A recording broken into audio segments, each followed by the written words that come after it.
Now you know some basic chords. Now what do you say we make some music, shall we? In this lesson, we're going to cover how to create your own chord progressions from scratch using chords you already know. But before we get started, there's something very important you need to know when it comes to writing music.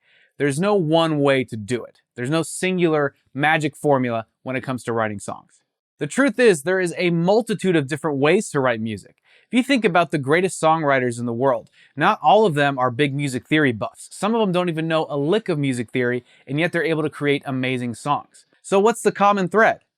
Well, the method I'm going to show you today is actually a step-by-step process that's derived from all of the common steps that all these different songwriters took to create songs, whether they knew theory or not.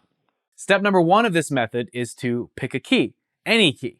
Now, if you're not a singer, it really doesn't matter what key you pick, especially in the beginning, because you're just getting to know, right? You're getting to know your music writing abilities. And over time, you may start to favor certain keys over others, but in the beginning, just pick one.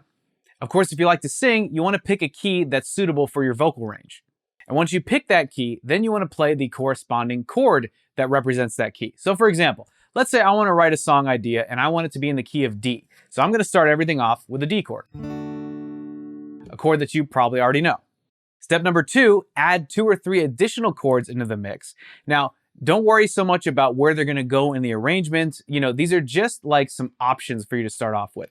So what you can do is you can play these chords against your main chord, right? The chord that reflects your key, and you can decide, that sounds pretty good. I think I'll keep that. Or I don't like that other one, so I'm going to toss that and try something else.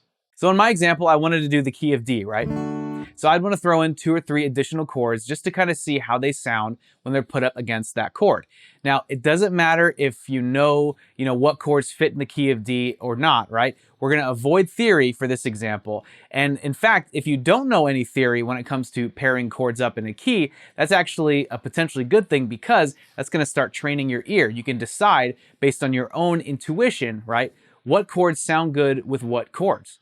Because at the end of the day, what matters most is that it sounds good and feels good to you, okay? That's why a lot of these songwriters, some of them, they tend to break the rules of music theory quite often and it still works. So you don't want to be confined, you know? So really just use your ear. So let me pick a couple chords to go with D. So some obvious ones, some other basic chords, let's say like the G chord. G chord works with D. Let's say the A chord as well. Okay, there you go. So I have 2 additional chords. Let's think of a third one. C, let me think of C. That kind of works. So what I'll do is I'll play D, right? Because that's the key I'm going for. And I'll play that against the additional chords. So D and G. Sounds good. Let's try D and A. Sounds good. Now let's try D and C. Yeah, those work. And those give me a cool little palette of sounds to work with. Once you've picked your additional chords in your progression, now you can kind of experiment with the order of them and decide what order you want to play the chords in. Now, if you're playing in the key of D, like in my example, typically the tried and true move is to start with the chord that reflects the key of the song. That's not necessarily a rule, like you have to do that, but when you do that, it just kind of helps your own ear establish this is the key and this is home, right? So if I'm starting the progression with D, and then let's say I liked how A sounded next to it. That sounds pretty good. So if I want D to start and then A. Okay, now let me think. If I wanted, I have a C and I have a G. So let me just try, just for fun, D and then A. Now let's try C. Ooh, that sounded pretty cool. And then let me try G after that. Yeah, that's a pretty cool, I like the way I like where that's going. So C to A, D to A, and then C to G. And then I can resolve it back to D, because when I'm hanging on the G chord, you can hear it like it wants to resolve. So yeah, I like that arrangement. I'm gonna stick with that for now. Now that we have a bit of an arrangement to work with, we can move on to step number 3, which is to find the beat. And what I mean by that is not coming up with a drum beat to go underneath, the chords you're playing, but it's finding that rhythm, that steady pulse that you want your chords to fit, right? So if we were to take my example again, and let's say try like a slower sort of tempo with a slower strumming pattern,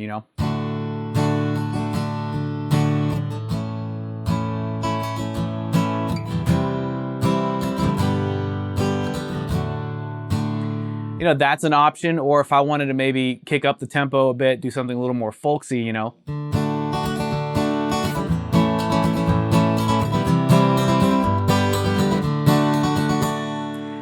that could work too. Personally, those both sounded good to me, but obviously I got to pick one, unless, if you come to a crossroads like that, you can always break it off into two song ideas, and then maybe in the second idea, change up the key and the chords, just so it's not like repetition of like the same song idea, right? And then you can even decide which tempo fits which key and which group of chords better.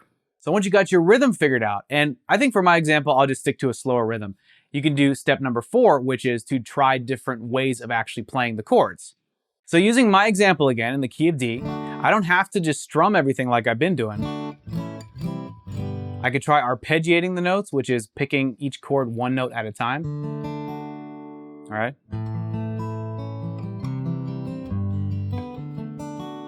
And that, that changes the vibe compared to.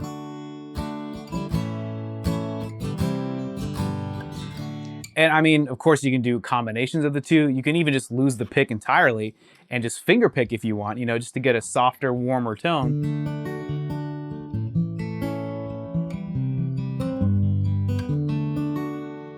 You can even do a combination of the two, which is where you're just mostly strumming, but occasionally you're throwing in some arpeggiated notes,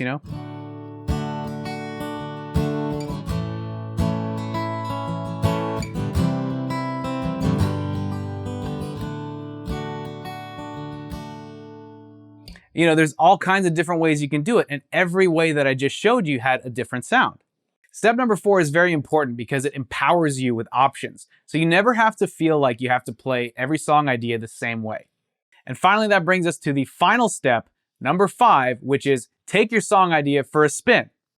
Once you've decided on a key, you've decided what chords you're going to play, what rhythm they're going to be played in, and what picking techniques you're going to use, you have all the elements you need for a solid song idea. And now you can just take it on a test drive. Step number 5, in my opinion, is the most fun because this is the experimental phase where you're really bringing your song idea to life. Now, you may not have the perfect iteration of it right off the bat. You got to be okay with that. It's going to be a process, right? But by going through steps 1 through 4, you've come up with the start of a solid songwriting idea that you otherwise would never have come up with had you not actually gone through that process. Now, here's an important pro tip when you're at step number 5, is to stay committed to the ideas you came up with when going through steps 1 through 4. The reason for this is all too often when we're bringing our song ideas to life, we tend to overanalyze them over time and kind of overthink what we're doing. We pick them apart too much, and all it really does is prolong the creative process longer than it needs to be, and it ends up becoming tedious and sometimes even painful, where we're just frustrated with this idea not going anywhere, and we'll either end up with a half song that's just never going to see the light of day, or a song that's finished, but we're not very happy with it, and it's completely unrecognizable compared to the ideas that inspired it in the first place. So staying committed to what ideas you came up with in steps 1 through 4 will really help you narrow down what you need to do with that song. And of course, along the way, if you end up coming up with a brand new idea, just kind of, put that aside and put that through steps 1 through 4 on its own, and that way you have an additional song idea to work with. So now you have a step-by-step songwriting method that you can use to just really organize your time with songwriting. Now, again, there's no one magical formula. What really inspired this method is just observing how so many different songwriters of different backgrounds and different abilities and different, sets of knowledge, the way that they approach songwriting, there were certain things that they had in common, and those were all compiled to create this particular method. So you can think of this as a way to just harness your creativity and give it some discipline. So you're not just waiting for inspiration to strike, because that's a very fickle thing. It's not something that you can really measure or expect. But if you put yourself in a situation where you're like, I'm going to come up with a song idea, you go through those steps, even at the very end of it, you may not come up with like a complete song, but you'll come up with the start of a song that you wouldn't have otherwise come up with had you not gone through that method.